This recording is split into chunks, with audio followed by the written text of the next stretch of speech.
श्री श्री ठाकुर श्रीपद पंकज तले मोर भक्तिपूत प्रणाम। जगत जननी जगत कल्याणमयी श्री बड़मा श्रीपद पंकज तले मोर भक्तिपूत प्रणाम। परम पूज्यपा युगाचार्य श्री श्री बड़दा श्रीपद पंकज तले मोर भक्तिपूत प्रणाम। परम पूज्यपा श्री श्री आचार्य देव श्रीपद पंकज तले मोर भक्तिपूत प्रणाम। इष्ट परिवार समस्त श्रीपद पंकज तले मोर आभूमि प्रणाम। आज ओडिशा सत्संग ऑनलाइन सत्संग ए पात सत्संगर परिचालक आम सम्मान्य सुभाष भाई जोड़ी होता इष्ट वार्तावाही ऋतिक देवता मंडली अधूर्य जाजक कर्मी मंडली सत्संग प्रेमी गुरुधाता भक्तिमती मातृमंडली पिलामाने समस्त को ए पात सत्संग मोर प्रीतिपूर्ण जय गुरु तथा यथामान्य प्रणाम निवेदन जना। सुंदर भाव भजन कीर्तन एसो हो जाइए मधुर कंठस्वर रे समस्ते सबु भजन कीर्तन गुड़िक सुंदर होती उपभोग्य होती मन भावमुखी मन भक्ति भाव सृष्टि कर भजन कीर्तन समस्त जो माने भजन कीर्तन कोरस परिवेशन करते समस्त सार्विक मंगल कामना करने संगे संगे तांकर परिवार सार्विक मंगल कामना करी परम दयाल रातो चंतल प्रार्थना निवेदन जनाए भोग अर्घ्य निवेदन करी जो माने परिवेश को आज मधुमय कर समस्त मन रे आनंद खुशी दबार एक खुराक जुगई एवं ये मधुमय परिवेश सृष्टि कर जे जो उद्देश्य दो प्रभु तांकर उद्देश्य पूरण करंतु यही प्रभुंकर आत्म चरण प्रार्थना निवेदन जनाए। भजन कीर्तन परे प्रभुंकर गुण कीर्तन करा जाए।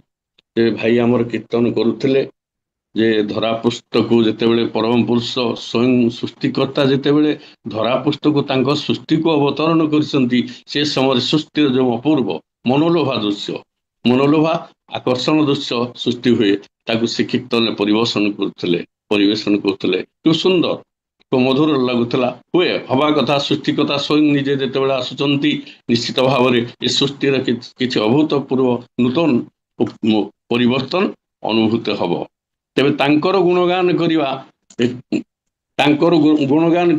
ये परम सौभाग्यर कथा। ठाकुर को पचारे ठाकुर जुगे जुगे भगवान भक्तों पाखरे कहती गुणगान करने नारद को नारायण कहते ना हूँ तिष्ठामी वैकुंठे जोगिना हृदय नच मदभक्त मोर भक्त मैंने मोर गुणगान जो कहते मुझे टाए आपड़ तो ये कथा कहते जे जाजन कथा कह गुणगान अच्छा ये कौन भक्त मान जदि भगवान गुणगान करते भगवान लाभ कौन हुए ठाकुर कहले भगवान किसी लाभ हुए ना लाभ हुए जो मैंने गुणगान करती से लाभ हुए से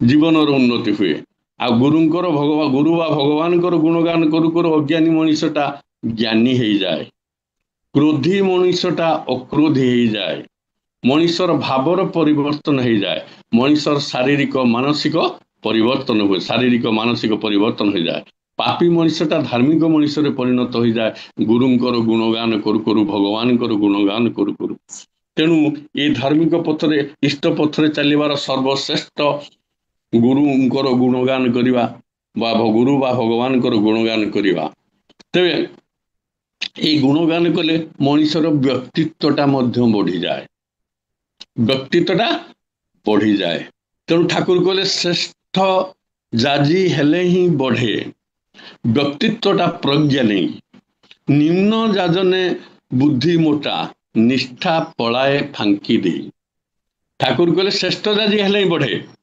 व्यक्तित्वटा प्रज्ञा नहीं जदि श्रेष्ठ जाजी हो फल जाजन कर ताले कौन हुए ना व्यक्तित्वटा बढ़ी जाए प्रज्ञा नहीं प्रज्ञा माने ज्ञान ऊर्ध्व मनीष ज्ञान ऊर्ध्व तार जी ज्ञान थो बहु बहु ज्ञान ऊर्ध्व को सी चली जो श्रेष्ठ जाजी हुए नियमित जाजन करे आ निम्न जाजने बुद्धिटा मोटा आउ निष्ठा पलाए फांकी दे आ निम्न जाजन रे बुद्धिटा मोटा हो जाए आ निष्ठाटा फांकी देकी पलाए निष्ठा कमी जाए निष्ठा हरा हो जाए तेरे श्रेष्ठ जाजी हुए कौ माने श्रेष्ठ जाजी ना जो माने नित्य नियमित अभ्यास करी गुरु बा भगवान गुणगान करते नित्य नियमित अभ्यास करी गुरुंकर गुणगान जहाँ को देखा गुरु कथा भगवान कथा कहूब मुह खोलिले कथा कहूब ये कथा कहले कौन हुए ना मनीषर आयुष रोग सुख कमी जाए मृत्यु आपण मैंने हीरालाल चक्रवर्ती कथा समस्त जानते अर्ध बयस से छात्र जीवन रे दीक्षा नहीं किंतु जिते वृत्ति कर्ममय जीवन रे एक दूरह रोग दुस्साध्य रोग पड़े से रोग चिकित्सा भल है ना डाक्तर ताकू आउ सर्टिफिकेट देला आउ ये रोग भल हम ना मृत्यु मुखर निश्चित पड़ो मृत्यु को अपेक्षा कर हीरालाल चक्रवर्ती असहाय अवस्था थे किसी गुरु भाई साहाय्य ठाकुर पाखक जो पहुँचले ठाकुर कहले अरे तू भगवान गुणगान कर ना आज्ञा करी केमिति करी मु तो उठी पारनी चली पारनी घरे बसिकी चारि कांथ को स्त्री पिला परिवार लोक चली जाऊा दांड लोक डाकिकी गुणगान करू से अभ्यास करी से करी चलला मनरे अपूर्व साहस जे ठाकुर कहते मु गुरुंकर बा भगवान गुणगान कले भल हो ये अपूर्व साहस नहीं से गुरुंकर भगवान गुणगान करने को लगिला एवं से हीरालाल चक्रवर्ती सत्संगर पर्यायक्रम समय क्रमे से प्रतिरीति कहले चिंता करंतु कौ लोक कौ अवस्था जे जीवनटा जार चली जाऊला से सत्संग प्रतिरीति कहले मनीषर कि परिवर्तन हुए गुरुंकर गुणगान करू तेरे गुरुंकर ठाकुर को पचरा ठाकुर आपण तो जगतर मंगल कथा कहते जगतर मंगल मनीष तो मंगल चाहे से तो मन को आसो आमको आ बुली बुली कथा कहवाक कौन दरकार कहवा पड़ो दरकार ठाकुर कहले पवनटा बहु न फूलर बासनटा फूल भितर रही जाए आ पवनटा बहुची तार बासनाटा चली जाए लोक तार बासनाटा को उपभोग करती तेणु जड़े जाजक जाजिकी जड़े जाजक को ठाकुर कौ अवस्था नहीं तुलना कले जे पवन सहित तुलना करिसंती पवनटा आज्ञा दुर्गंध जगार आसिले दुर्गंध पवन हुए आम नाकर हाथ दू जदि भल जगार सुबासित फूल फुटुवा जगार आम जाऊ से बासनार आम बासनाटा को उपभोग करूँ तेरे ये बासनाटा को आनी किए पवन आने तेणु पवनटा उपभोग्य हुए पवनटा दुर्गंध हुए जिते भगवान गुणगान करे मनीषर व्यक्तित्वटा से बढ़ी जाए सुबासित हुए तार व्यक्तित्व बासना भली महकी उठे लोक ताको देवता ठाकुर भली पूजा करते सम्मान दिखती तेणु मनीष व्यक्तित्वटा बढ़े भगवान गुणगान करे तेणु भगवान गुणगान करवा हूँ सर्वश्रेष्ठ कर्तव्य जिते कथा तेज आज तो टपिकटा रही सुस्थ मन सुस्थ चिंतन प्रसन्न चित्ते कर भोजन तेरे ये सुस्थ मन सुस्थ चिंतन ये सुस्थ मन कौन दरकार आज्ञा शरीर मन को सुस्थ रखा हूँ साधना ये धर्म आ साधना हूँ शरीर आ मन को सुस्थ रखा मन शरीर माने गोटे मुद्रा दुईटी पार्श्व भली मनटा जदि खराब हो गला असुस्थ हो गला शरीर मनटा जदि खराब होला विशुद्ध ना दूषित हो गला मन विकृत हो गला शरीरटा सुस्थ रहिबनी असुस्थ हो जिवो शरीरटा जदि असुस्थ हो गला मनटा मध्य सुस्थ रहिबो नाही मनटा असुस्थ हो जिवो तेणु शरीर मन उभयटा को सुस्थ रखिबा होची साधना पूज्यपाद दादा थरे सर्वभारतीय ऋतिक सम्मेलन ले कहले मनीषर बड़ शत्रु किए समस्ते पूज्यपाद दादा कहले मनीषर बड़ शत्रु होची तार मन मनीषर बड़ शत्रु होची तार मन कहीं मनीष जिते विकृत असत कर्म करे तार ये मन जुगु तार ये मानसिक कारण ये मानसिक विकृति जुगु असत कर्म करे आउ मनीष जो सत नियुक्त जाए मनटा जो सत नियुक्त जाए से सत चिंता करे तेणु असत चिंता जुग रोग शोक दुख आसे असत चिंता जुग रोग शोक दुख आसे तेरे मन हूँ मनीषर बड़ शत्रु आ मन भी मनीषर बड़ मित्र मन शत्रु केतेबेले मन मित्र केतेबेले मन शत्रु सेतिकी बेले जेतेबेले मनटा प्रवृत्तिमुखी हो जाए प्रवृत्ति अधीनस्थ हो जाए तेणु ठाकुर कहले मनर अनुसरण कर ना विवेकर अवलंबन कर तेणु मन आउ मनटा मित्र केतेबेले हुए ना विवेक को जेतेबेले अनुसरण करे विवेक अधीनस्थ हुए सेतेबेले मनटा मनीषर बंधु हो जाए तेणु मनटा को सब बेले इष्टमुखी करने को पड़ो आमे मनटा सब बेले प्रवृत्तिमुखी हो जाउची तेणु मनटा प्रवृत्तिमुखी हेले कौन हुए ନାରୀ ନୀତି ଠାକୁର କହିଲେ ମନଟାକୁ ଯେତେ ଭୋଗ ମୁଖର କରିବ ପ୍ରକୃତ ଭୋଗ ତୁମ ଠାରୁ ସେତେ ଦୂରେଇ ଦୂରେଇ ଯିବ। କାରଣ ଭୋଗାନ୍ଧ ମନ ବୁଝିପାରେ ନା କାହାକୁ ନେଇ କଣ ଦେଇ କିପରି ଭାବରେ ଭୋଗ ଲିପ୍ସା ଚରିତାର୍ଥ କରିବାକୁ ହୁଏ। ପ୍ରକୃତରେ ଭୋଗଟା କଣ ଆମେ ଜାଣିନାହୁଁ, ଆମେ ଭୋଗାନ୍ଧ ହେଇଯାଇଛୁ, ଭୋଗରେ ଅନ୍ଧ, ଜୀବନକୁ ଉପଭୋଗ କରିବା ପାଇଁ ଆମେ ଅନ୍ଧ ହେଇଯାଇଛୁ। ତେଣୁ ଠିକ ଜିନିଷଟା ଆମେ ଜାଣିପାରୁନ କୋଉଟା ଠିକ କୋଉଟା। ପୂଜ୍ୟପାଦ ଦାଦା ଲେଖିଲେ ଜୀବନରେ ଭଲଟା କି ମନ୍ଦଟା କି ଜାଣ କି। ତେଣୁ ଭଲ କୋଉଟା ମନ୍ଦ କୋଉଟା ଆମେ ଜାଣିନାହୁଁ, କାହିଁକିନା ଆମେ ଭୋଗାନ୍ଧ ହେଇଯାଇଛୁ। ତେଣୁ ପ୍ରକୃତ ଭୋଗ ସେତେବେଳେ ହେବ ଯେତେବେଳେ ମଣିଷ ଇଷ୍ଟମୁଖୀ ହେଇକି ଚାଲିବ। ତେଣୁ ଠାକୁର କହିଲେ ତୁମ ମନଟା ଯେତେ ଆମେ କାହାରିକୁ ଭଲ ପାଇପାରୁନୁ, ଅନ୍ୟ ଜଣକୁ ଦେଖିଲେ କ୍ରୋଧା ହେଇପାରୁଛି, ଆମେ ଅନ୍ୟକୁ ଦେଖିଲେ ମନ ତୃପ୍ତି ହଉନାହିଁ। ତେଣୁ ଠାକୁର କହିଲେ ମନଟା ଯେତେ ନିର୍ମଳ ହବ ତମର ଚକ୍ଷୁଟା ସେତେ ନିର୍ମଳ ହବ, ଜଗତଟା ତମ ଆଗରେ ନିର୍ମଳ ହେଇ ଭାସି ଉଠିବ। ଆମର ମନଟା ଯଦି ନିର୍ମଳ ଅଛି ଆଉ ଆମର ଦୃଷ୍ଟି ଚକ୍ଷୁଟା ମଧ୍ୟ ସେଇଭଳି ନିର୍ମଳ ହବ, ଯାହାକୁ ଦେଖିବ ଆମକୁ ଖୁସି ଲାଗିବ, ଆନନ୍ଦ ଲାଗିବ, ଜଗତଟା ତୁମ ଆଗରେ ନିର୍ମଳ ହେଇ ଭାସି ଉଠିବ। ଆଉ ମନଟା ଯଦି ନିର୍ମଳ ନାହିଁ ତମେ ଯେତେ ଯାହା କଲେ ବି, ଯେତେ ସୁଖ ସମ୍ପଦ ଐଶ୍ୱର୍ଯ୍ୟ ଥିଲେ ବି ସେ ଆପଣଙ୍କୁ ଆନନ୍ଦ ଦେଇପାରିବ ନାହିଁ, କାରଣ ଆପଣ ମନର ଆନନ୍ଦ ନାହିଁ। ତେଣୁ ଠାକୁର ଗୋଟେ ବାଣୀ ଦେଲେ ମନର ସେବା ଆଗ କର ବାହ୍ୟତାର ସାଥେ, ଏଇପରି କରିଚାଲେ ଶୁଭାଶିଷ ଆସେ ମାତେ, ମନକୁ ସତରେ ଉଚ୍ଛଳ କରି ଅଭାବ କଲେ ପୂରଣ, ସେଇ ସେବା ହୁଏ ପ୍ରକୃତ ସେବା। ବୁଝିଲ କଥାଟା କଣ? ଠାକୁର କହିଲେ ମନର ସେବା ଆଗ କର, ଆଗ ମନକୁ ସେବା କର, ମନକୁ ନିୟନ୍ତ୍ରିତ କର, ତାପରେ ବାହ୍ୟ ଚିନ୍ତା କରିବ। ମନ ସେବା ବାହ୍ୟତା ସାଥେ ଏଇପରି କଲେ କଣ ହବ, ଶୁଭାଶିଷ ଆସେ, ସେତେବେଳେ ଆଶୀର୍ବାଦ, ଭଗବାନଙ୍କର ଆଶୀର୍ବାଦ ଆପଣଙ୍କ ପାଖକୁ ଆସିବ। ଯେତେବେଳେ ମନଟାକୁ ଆମେ ଠିକ ଭାବରେ ସେବା କରିବା, ମନଟାକୁ କଣ ଆମେ ଯେତେବେଳେ ଅଭାବରେ ପଡୁ, ଅଭାବରେ ପରିଶାନ୍ତ ହେଇଯାଏ ମନ, ସେତେବେଳେ ଅସତ ପଥ ଅବଲମ୍ବନ କରିଦଉ। ଯଦି କିଛି ଆୟ ରୋଜଗାର ମିଳେ ଆମେ ଅବାଟରେ ମଧ୍ୟ ଚାଲିଯାଉ। ଠାକୁର କହିଲେ ନାହିଁ, ମନକୁ ସତରେ ଉଚ୍ଛଳ କରି ଅଭାବ କର, ମନଟିକୁ ସତରେ ଉଚ୍ଛଳ କରି ଅଭାବ କର ପୂରଣ, ସେଇଟା ହଉଛି ପ୍ରକୃତ ସେବା। ସେଇଥିରେ ସେଇ ସେବା ହେଲା ପ୍ରକୃତ ସେବା। ବୁଝିଲ କଥାଟା, ଏଇଟା ହଉଛି ପ୍ରକୃତରେ କଥା। ତେଣୁ ଏଇ ଅବାସ୍ତବ ଭୋଗ ଲିପ୍ସା ଯାହାକୁ ନେଇ ଆମେ ଆନନ୍ଦ ବା ତୃପ୍ତି ପାଇବୁ ବୋଲି ଆଶା କରୁ, ସେଇଟା ହଉଛି ମଣିଷକୁ ପ୍ରକୃତ ଭୋଗରୁ ବଞ୍ଚିତ କରେ। ତେଣୁ ପ୍ରକୃତ ଭୋଗ ଚାହିବାକୁ ହେଲେ, ଜୀବନକୁ ଉପଭୋଗ୍ୟ କରିବାକୁ ହେଲେ, ଜୀବନକୁ ଭୋଗ କରିବାକୁ ହେଲେ କଣ କରିବ ନା, ଠାକୁର କହିଲେ ଉନ୍ନତ ଅବାଧ ଓ କର୍ମ ପ୍ରାଣ ହୁଅ। ଉନ୍ନତ ହଉତୁ ବୋଲେ ଶ୍ରେଷ୍ଠଙ୍କ ପ୍ରତି ଆନତ ହୁଅ, ଆଗ ଇଷ୍ଟଙ୍କ ପ୍ରତି ବା ଶ୍ରେଷ୍ଠଙ୍କ ପ୍ରତି ଆନତ ହୁଅ, ଅବାଧ ଓ କର୍ମ ପ୍ରାଣ ହୁଅ। ତାପରେ ଦେଖିବ ଭୋଗର ସମ୍ବର୍ଦ୍ଧନାରେ ତମେ ନିତ୍ୟ ହିଁ ନନ୍ଦିତ ହୋଇ ରହିବ। ଭୋଗ ତମକୁ ସମ୍ବର୍ଦ୍ଧନା କରିବ, ତମେ ଭୋଗକୁ ଆଉ ଖୋଜିବାକୁ ପଡିବ ନାହିଁ ଜୀବନକୁ କେମିତି ଉପଭୋଗ କରିବ, କିନ୍ତୁ ଭୋଗ ତମକୁ ଖୋଜି ଖୋଜି ଆସି ପହଞ୍ଚିବ। ତେଣୁ ଠାକୁର କହିଲେ ସାଧାରଣତଃ ଯେତେ ପ୍ରକାର ମଣିଷ ଅସୁସ୍ଥତା ଭୋଗ କରେ, ମାନସିକ ଓ ଶାରୀରିକ ବ୍ୟାଧି, ମାନସିକ ଯେତେ ଭୋଗ କରେ, ତାର ମୂଳ କାରଣ ହଉଛି ମାନସିକ ଦୃଷ୍ଟିରୁ ହେଇଥାଏ। ତେଣୁ ସ୍ୱାସ୍ଥ୍ୟକୁ ଅସୁସ୍ଥତା ହାତରୁ ରକ୍ଷା କରିବାକୁ ହେଲେ ପ୍ରଥମ ଓ ପ୍ରଧାନ ପ୍ରୟୋଜନ ହେଲା ମନ ଶୁଦ୍ଧି, ମନକୁ ଶୁଦ୍ଧି କରିବା। ତେଣୁ ଯେତେ ପ୍ରକାର ରୋଗ ହଉଛି, ଯେତେ ପ୍ରକାର ଅସୁସ୍ଥତା ଆସେ, ତାର ଉତ୍ପତ୍ତି ହଉଛି ଏଇ ମାନସିକ କାରଣରୁ। ତେଣୁ ପ୍ରଥମ ପ୍ରଧାନ ପ୍ରୟୋଜନ ହଉଛି ମନଟାକୁ ଆଗ ଶୁଦ୍ଧି କର। ତେଣୁ ଋଷିମାନେ ପ୍ରାୟଶ୍ଚିତ୍ତର ବିଧାନ କରିଥିଲେ। ଠାକୁର ଋଷିମାନେ ପ୍ରାୟଶ୍ଚିତ୍ତର ବିଧାନ କରିଥିଲେ।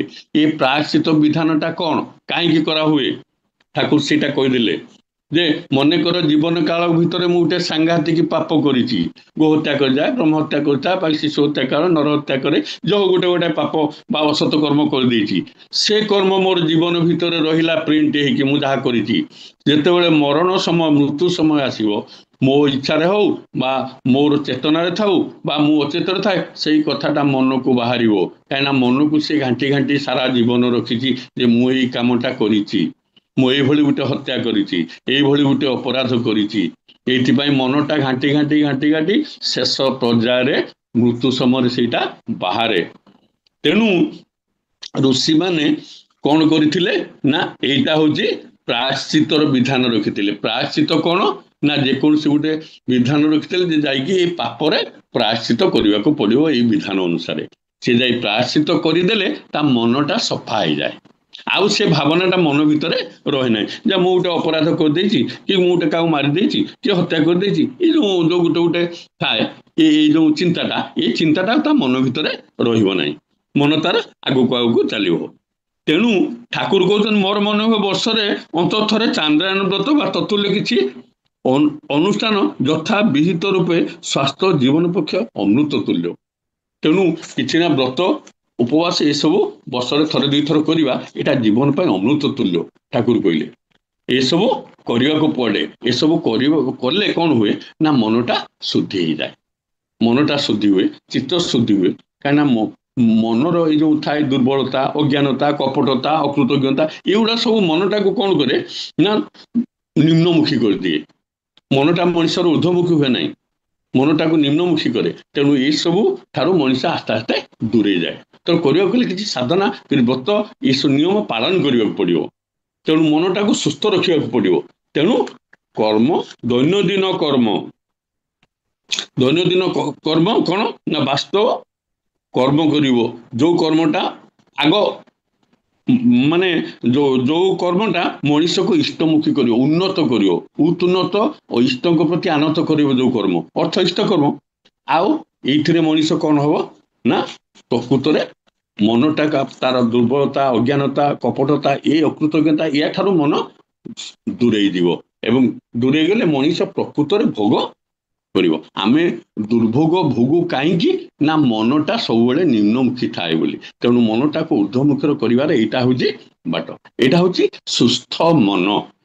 ତାପରେ ସୁସ୍ଥ ମନ ପରେ ଗୋଟେ ସୁସ୍ଥ ଚିନ୍ତନ, ଚିନ୍ତା ବୋଲି ମଣିଷ ସବୁବେଳେ ଅନେକ ସମୟରେ ଅସତ୍ ଚିନ୍ତା କରେ। ଠାକୁର କହିଲେ ଏଇ ଅସତ ଚିନ୍ତା ଯୋଗୁ ରୋଗ, ଶୋକ, ଦୁଃଖ ଆସେ। ଆପଣ ମାନେ ଜାଣିଥିବେ, ଯୋଉମାନେ ଚାକିରି କରିଛନ୍ତି, ଯୋଉମାନେ ଚାକିରି କରିଛନ୍ତି ଗୋଟେ ଗୋଟେ ଚାକିରି ସିଟରେ ଅନେକ ଉପରି ଆସିବାର, ଅସତ ବାଟରେ ଧନ ଆସିବାର ବାଟଟା ଥାଏ। ତେଣୁ ସେମାନଙ୍କର ମନଟା ସବୁବେଳେ ସେଇ ବାଟ ଆଡକୁ ଯାଇଥାଏ। ସେ ତାଙ୍କର ନିଜ କର୍ତ୍ତବ୍ୟ ପ୍ରତି ସେମାନେ ସଚେତନ ହୁଅନ୍ତି ନାହିଁ, ତାଙ୍କର ନିଜର କର୍ତ୍ତବ୍ୟ ପ୍ରତି ଲକ୍ଷ୍ୟ କରନ୍ତି ନାହିଁ। ସେମାନେ ସବୁବେଳେ ଅସତ ବାଟରେ କେମିତି ଧନ ରୋଜଗାର କରିବେ ଏଇ ଚିନ୍ତାରେ ସବୁବେଳେ ଥାନ୍ତି। କିନ୍ତୁ ଏଇଟା ଆଜ୍ଞା ଆମର ପ୍ରକୃତରେ ଜୀବନ ନୁହଁ। ଏଇଟା ଉପଭୋଗ୍ୟ ଜୀବନକୁ ଉପଭୋଗ କରିବାର ବାଟ ନୁହଁ। ଧନ ବହୁତ ଆସିପାରେ, ଅସତ ବାଟରେ ଧନ ବହୁତ ଆସିପାରେ। ଜଣେ ଚୋରି କରି, ଡକାୟତ କରି, ବଡ କରି ବା ଅସତ ପଥରେ ଯାଇ ସେ ବହୁତ ରୋଜଗାର କରିଥାଇପାରେ। କେତେ ଜଣ ଶାନ୍ତିରେ ଅଛନ୍ତି କହିଲେ? ନିଶ୍ଚିତ ଭାବରେ ଦୁଃସାଧ୍ୟ ରୋଗରେ ଶେଷରେ ତା ଜୀବନରେ ଯିବ ସେଇ ଲୋକମାନେ। ଅନେକ ଦେଖିଛୁ ସେଇଭଳି ସରକାରୀ ଚାକିରିଆ ମାନେ, ଯୋଉମାନେ ଅସତ ପଥରେ ସବୁବେଳେ ଯାଆନ୍ତି, ଅସତ ରୋଜଗାର କରନ୍ତି, ଶେଷ ଜୀବନରେ ଦୁଃସାଧ୍ୟ ରୋଗରେ ପୀଡିତ ହୋଇ ସାରା ଜୀବନଟାକୁ ଜଳାମୟ କରି ରଖିଥାନ୍ତି। ଖାଲି ସେତିକି ନୁହଁ, ତାଙ୍କର ଏଇ ଅସତ ଚିନ୍ତା, ଏଇ ଅସତ କର୍ମ ତାଙ୍କ ଅଲକ୍ଷ୍ୟରେ, ତାଙ୍କ ଅଜ୍ଞାତରେ ତାଙ୍କର ଉତ୍ତରାଧିକାରୀ ମାନଙ୍କ ପାଖକୁ ସଞ୍ଚରିତ ହୁଏ। କାରଣ ପିଲାମାନେ ଯେତେବେଳେ ଦେଖନ୍ତି ଅସଂଖ୍ୟ ଭାବରେ ବାପା ରୋଜଗାର କରୁଛନ୍ତି, ଅନେକ ରୋଜଗାର କରୁଛନ୍ତି, ସେମାନେ ଅସତ ପଥରେ ଯାଆନ୍ତି, ସେମାନେ ଅସତ ପଥରେ ପଇସା ଉଡ଼ାନ୍ତି, ସେମାନେ ମଧ୍ୟ ସେଇ ପଥକୁ ଅବଲମ୍ବନ କରନ୍ତି। ତେଣୁ ଅସତ ପଥରେ ତାଙ୍କର ଉତ୍ତରାଧିକାରୀ ମାନଙ୍କୁ ସତ୍ ମଣିଷ, ଭଲ ମଣିଷ ହବାର ଦ୍ୱାରଟାକୁ ସେ ବନ୍ଦ କରିଦିଅନ୍ତି। ତେଣୁ ତାଙ୍କର ଉତ୍ତରାଧିକାରୀ ମାନେ ମଧ୍ୟ ସେଇଭଳି ଅସତ ହୁଅନ୍ତି। ତେଣୁ ଏଇ ସବୁବେଳେ ସତ୍ ଚିନ୍ତାରେ ଲାଗି ରହିବାକୁ ପଡିବ। ସାଂସାରିକ ଜୀବନରେ ଆଜ୍ଞା ବହୁତ ସମସ୍ୟା ଆସେ, ବହୁତ ଜଞ୍ଜାଳ ଆସେ, ବହୁତ ସମସ୍ୟା ଆସେ, ଜଞ୍ଜାଳ ଆସେ। ଏସବୁ ଜଞ୍ଜାଳ ଭିତରେ ମଣିଷ ବୁଡି ରହି କଣ ହୁଏ, ଏଇ ବୁଡି ରହି ଏ ଦୁଃଖ ମଣିଷ ଚିନ୍ତାଟାକୁ ଅସତ୍ ପଥକୁ ନେଇଯାଏ। କେମିତି ଯାହା ହଉ, ଯେକୌଣସି ଉପାୟରେ ମୁଁ କେମିତି ଏ ସମସ୍ୟାଟାକୁ ସମାଧାନ, ସେ ବାଟ ହଉ ବା ଅବାଟ ହଉ। ଠାକୁର ସେଇଟାକୁ ମନା କଲେ। ଠାକୁର କହିଲେ ଦୈନ୍ୟ, ଅଭାବ, ଅଭିଯୋଗ ଇତ୍ୟାଦିର ଯେତେବେଳେ ତୁମେ ଜର୍ଜରିତ, କଣ କଲେ ତୁମେ ପଥ ପାଅ ଭାବି ଠିକ କରିପାରୁନାହଁ, ଠିକ ବୁଝିବ ବ୍ୟକ୍ତିତ୍ୱ ତୁମର ବୃତ୍ତି ଆଧିପତ୍ୟରେ ବସବାସ କରୁଛି। ବ୍ୟକ୍ତିତ୍ୱଟା ତମର ବୃତ୍ତି ପ୍ରବୃତ୍ତି ତୁମ ବ୍ୟକ୍ତିତ୍ୱ ଉପରେ ରାଜତ୍ୱ କରୁଛି। ଯେତେବେଳେ ତମେ ବାଟ ପାଉନା, କୂଳ କିନାରା କିଛି ପାଉନା, କଣ କଲେ ଏ ସମସ୍ୟା ମୁଁ ସମାଧାନ କରିବି, କଣ କଲେ ଦୁଃଖ ଜଞ୍ଜାଳ ଯିବ, ଏ ବାଟଟା ଯେତେବେଳେ ପାଉନ, ଏ ଦୈନ୍ୟ ଅଭାବଟା ମୋର ପୂରଣ ହବ, ଏ ବାଟଟା ଯେତେବେଳେ ପାଉନାହଁ, ଠାକୁର କହିଲେ ଠିକ ଜାଣିଥାଅ ଯେ ବୃତ୍ତି ପ୍ରବୃତ୍ତି ତମ ବ୍ୟକ୍ତିତ୍ୱ ଉପରେ ଆଧିପତ୍ୟ କରିଛି, ବସବାସ କରୁଛି। ତେଣୁ ତମର ବୁଦ୍ଧିଟା ହତବାମ ଏବଂ ବିଚାର ଶକ୍ତି ମଧ୍ୟ ପଥହରା। ତମର ବିଚାର ଶକ୍ତିଟା ଠିକ ବାଟ ଦେଇ ଆସିବ ନାହିଁ, ତମର ଠିକ ବିଚାର କରିପାରିବ ନାହିଁ। ତେଣୁ କର୍ମ ଶକ୍ତି ମଧ୍ୟ ଅବସାଦଗ୍ରସ୍ତ ଓ ନିଥର। ତେଣୁ କର୍ମ କରିବାର ଶକ୍ତିଟା ସେତେବେଳେ ଅବସାଦଗ୍ରସ୍ତ ହେଇଯାଏ, କରିବାର ଶକ୍ତିଟା ସେତେବେଳେ ନିଥର ହେଇଯାଏ। ମଣିଷ ସେତେବେଳେ ବାସ୍ତବ କିଛି କର୍ମ କରିପାରେ ନାହିଁ। ତେଣୁ ଠାକୁର କହିଲେ ତାର କେମିତି ନିରାକରଣ କରିବ। ଏଇ ସମୟରେ ଯଦି ଏଇଭଳି ସମସ୍ୟା ହଉଛି, ଅଭାବ ଦୈନ୍ୟ ଏଇ ସବୁ ମଣିଷକୁ ଜଞ୍ଜାଳ ଜର୍ଜରିତ କରି ପକଉଛି, ଠାକୁର କହିଲେ ସେ ସମୟରେ କଣ କରିବ ନା, ଯେପରି କରି ଯେତେ ଶୀଘ୍ର ପାର ପ୍ରେଷ୍ଟ ପ୍ରାଣ ହୋଇ ତତ୍ କର୍ମ ପ୍ରେରଣାରେ ତୁମେ ଉଦ୍ଦାମ ହୋଇ ଉଠ। ସେ ସମୟରେ ଆହୁରି ଇଷ୍ଟ କର୍ମରେ ନିଜକୁ ଝାମ୍ପ ଦିଅ, ନିଜକୁ ଲମ୍ପ ଦିଅ ଏବଂ ଗୁରୁଙ୍କ କଥା ଗୁଣଗାନ କର, ବୁଲିଗୁରି ଇଷ୍ଟ କର୍ମରେ ମାତି ଯାଅ। ତାହେଲେ ଜାଣିବ କଣ ହବ ନା, ସେ ଜଞ୍ଜାଳ ଆଉ ସେ ଯୋଉ ଚିନ୍ତା, ସେ ଯୋଉ ରୋଗ, ସେ ସବୁ ଶୋକ, ସେ ସବୁ ଦୁଃଖ, ଇଏ ସବୁ ତମଠାରୁ ଆପେ ଆପେ ଦୂରେଇ ଯିବ। ଆଜି ଯୋଉ ଡିପି ୱାଶ ସବୁ ଚାଲିଛି, ଏହାର ମୂଳରେ ମଧ୍ୟ ବହୁତ ଜିନିଷ ରହିଛି। ପ୍ରକୃତରେ ଆମେ କାଲି ଗୋଟେ ଡିପି ୱାଶ ଆମର ମିଟିଂ ଥିଲା ସତ୍ସଙ୍ଗ ବିହାରରେ, ସକାଳ ଥିଲା ଆମ ପିନକୋଡରେ ସବୁ 10ଟା ପିନକୋଡରେ ଏସବୁ ବିସ୍ତୃତ ଭାବରେ ଆଲୋଚନା, କଣ ସବୁ ପଏଣ୍ଟ ଦିଆଯାଇଛି, 20-25 ପଏଣ୍ଟ ସବୁ ଦିଆଯାଇଛି। ଏସବୁ ବିଭିନ୍ନ ଦିଗ ଦେଇକି ପଏଣ୍ଟ କାଲି ଆପଣ କେମିତି ଇଷ୍ଟ କର୍ମ କରିବେ, ଇଷ୍ଟପତି କେମିତି ପଠେଇବେ, ଏସବୁ କଥା, ସତ୍ସଙ୍ଗ ବିହାର କେମିତି ପରିଚାଳନା କରିବେ ଏବଂ ନିୟମିତ କେମିତି ଆପଣ ଉପଯୋଜନା କେନ୍ଦ୍ର ନିହାତି ଗୁରୁତ୍ୱପୂର୍ଣ୍ଣ ଉପଯୋଜନା କେନ୍ଦ୍ରରେ ମିଳିତ ଭାବରେ ପ୍ରାର୍ଥନା କରିବେ। ଏସବୁ ଜିନିଷ ରହିଛି। ଏହା କରିବା ଦ୍ୱାରା ଏଇ ସବୁ ଚିନ୍ତା ରହିବା ଦ୍ୱାରା ମୁଣ୍ଡରେ କଣ ହୁଏ ନା, ଅସତ ଚିନ୍ତା ଗୁଡା ଆସ୍ତେ ଆସ୍ତେ ମୁଣ୍ଡ ଭିତରୁ ଦୂରେଇ ଯାଏ। ଆମ ଭିତରେ ଅସତ ଚିନ୍ତା ଗୁଡାକ ସବୁବେଳେ ମାଡି ବସେ। ଯଦି ମୁଣ୍ଡଟା ଖାଲି ରହେ ତାହେଲେ ଅସତ ଚିନ୍ତା ମାଡି ବସିବ ଆଉ କଣ। ଯଦି ମୁଣ୍ଡଟାକୁ ସତ୍ ଚିନ୍ତାରେ ଆମେ ନ ପୁରେଇବା, ଅସତ ଚିନ୍ତା ମାଡି ବସିବ। ତେଣୁ ରାତିରେ ଶୋଇଲା ବେଳେ ଏବଂ ସକାଳୁ ଉଠି ଠାକୁରଙ୍କ ପାଖରେ ବସିଲା ବେଳେ ଚିନ୍ତା କରିବାକୁ ପଡେ, ମୁଁ ଆଜି ଦିନରେ କୋଉଠିକି ଯିବି, ମୁଁ ଆଜି ଦିନରେ କାହାକୁ କୋଉ କଥା କରିବି, ଦୀପୁଆର କୋଉ ପାଖକୁ ଯିବି, ଏସବୁ। ତେଣୁ ସୁନ୍ଦର ଜିନିଷଟି ଆମକୁ ପୂଜନୀୟ ଅବିନ୍ଦା ଏବଂ ଆଚାର୍ଯ୍ୟ ଦେବଙ୍କ ନିର୍ଦ୍ଦେଶରେ ପୂଜନୀୟ ଅବିନ୍ଦା ଆମକୁ ଯୋଉ ଦେଇଛନ୍ତି ନିର୍ଦ୍ଦେଶ ଯେ ଡିପି ୱାର୍କ କରିବ, ଏଇଟା ବାସ୍ତବ କର୍ମ। କାହିଁକିନା ସବୁବେଳେ ଆପଣ ମଙ୍ଗଳ ଚିନ୍ତାରେ ରହିଲେ, ଅନ୍ୟର ମଙ୍ଗଳ ଚିନ୍ତାରେ ରହିଲେ, ଅନ୍ୟର ମଙ୍ଗଳ ଚିନ୍ତା ହିଁ ନିଜ ମଙ୍ଗଳର ପ୍ରସ୍ତୁତି। ଠାକୁର କହିଲେ ପରା, ଆମେ ସବୁବେଳେ ମଙ୍ଗଳଟା ଖୋଜୁଛୁ କିନ୍ତୁ ମଙ୍ଗଳ ପାଉନୁ। କାହିଁକି ପାଉନୁ ନା, ଆମେ ସବୁବେଳେ ନିଜର ମଙ୍ଗଳ କେମିତି ନିରାକରଣ କରୁ ଏଇ ଚିନ୍ତା ରହିଲୁ। ଆଉ ନିଜ ମଙ୍ଗଳ ଛାଡି ଅନ୍ୟର ମଙ୍ଗଳ ଚିନ୍ତାରେ ରୁହନ୍ତୁ। ଠାକୁରଙ୍କ ସମୟରେ ଏ ଯୋଉ ସୁଶୀଲ ଦାସ ଥିଲେ, ସୁଶୀଲ ରଞ୍ଜନ ଦାସ, ଆମ ଓଡିଶାର ଲୋକ ସେ। ସୁଶୀଲ ରଞ୍ଜନ ଦାସ ସେ ରହନ୍ତି, କିଛି ଦିନ ରହିଯାନ୍ତି ଠାକୁରଙ୍କ ପାଖରେ, ଅତି ପ୍ରିୟ ଲୋକ, ଠାକୁରଙ୍କ ପାଖରେ ମିଶନ୍ତି ଏବଂ ଗପସପ ତାଙ୍କୁ ସହଯୋଗ କରନ୍ତି, ପରମ ଭକ୍ତ ମଣିଷ ଏବଂ ତାଙ୍କର ସବୁ କିଛି ସେ ତ୍ୟାଗ କରିଦେଇଛନ୍ତି। କଣ୍ଟ୍ରାକ୍ଟିଂ କରୁଥିଲେ, ଦୋକାନ ଥିଲା, ସବୁ ବ୍ୟବସାୟ ଛାଡି ସେ ଠାକୁରଙ୍କ ପାଖରେ ମଧ୍ୟ ଦୀର୍ଘ ଦିନ ରହିଯାଉଥିଲେ। ଥରେ ତାଙ୍କ ଗଳାରେ ଦରଜ ହେଲା, ସେ କିଛି ଖାଇପାରିଲେ ନାହିଁ। ଗଳାରେ ଦରଜ ହେଲା, ସେ କିଛି ଖାଇପାରିଲେ ନାହିଁ। ଏ କଥା 2-3 ଦିନ ହେଲା ପରେ ଆଉ କଥା କହିଲେ ଢୋକି ବି ପାରିଲେ ନାହିଁ, କିଛି ଢୋକି ପାରିଲେ ନାହିଁ। ଯାଇ ପ୍ୟାରିଦାଙ୍କୁ କହିଲେ, ପ୍ୟାରିଦାଙ୍କୁ ଏଇ କଥା ଯେମିତି କହିଲେ, ପ୍ୟାରିଦା କହିଲେ ଆପଣ ଠାକୁରଙ୍କୁ ଏଇ କଥା କହିଛନ୍ତି? ନା ମୁଁ ଠାକୁରଙ୍କୁ କହିଲି। ନା ଆପଣ ଠାକୁରଙ୍କ ସାଙ୍ଗରେ ଏତେ ମିଶୁଛନ୍ତି, ଗପସପ କରୁଛନ୍ତି, ଏଇ କଥାଟା କେମିତି କହିଲେନି? ନା ମୁଁ ଠାକୁରଙ୍କୁ ଏ କଥା କହିନି, ମୁଁ ଆପଣଙ୍କୁ କହୁଛି। ନା ହଉ ଠିକ ଅଛି। ପ୍ୟାରିଦା ଯାଇକି ଠାକୁରଙ୍କ ପାଖରେ ଏ କଥା ଯେତେବେଳେ କହିଲେ, ପ୍ୟାରିଦା ଯାଇକି ଠାକୁରଙ୍କୁ ଏ କଥାଟା କହିଲେ, ଠାକୁର ସେଠୁ କହିଲେ ଠିକ ଅଛି, ଡାକିଲେ ତାଙ୍କୁ, ଡାକିକି ବିଷୟ କଥାବାର୍ତ୍ତା ହେଲେ, କେତେ ଦିନ ହେଲାଣି ଏଇ ବିଷୟ କଥାବାର୍ତ୍ତା ହେଲେ। ଏଇ ସମୟରେ ଆସାମରୁ 2 ଜଣ ଗୁରୁ ଭାଇ ଆସିଛନ୍ତି। 2 ଜଣ ଗୁରୁ ଭାଇ ମାନେ 2 ଭାଇ। ସିଏ ଜଣକୁ କ୍ୟାନ୍ସର ହେଇଛି, ତାକୁ ଟେକି ଟେକି ତା ଭାଇ, ବଡ ଭାଇ ତାଙ୍କୁ ନେଇକି ଆସିଛି ତା ପାଖକୁ, ଧରିକି ଆସି ଠାକୁରଙ୍କ ପାଖରେ ପହଞ୍ଚିଲା।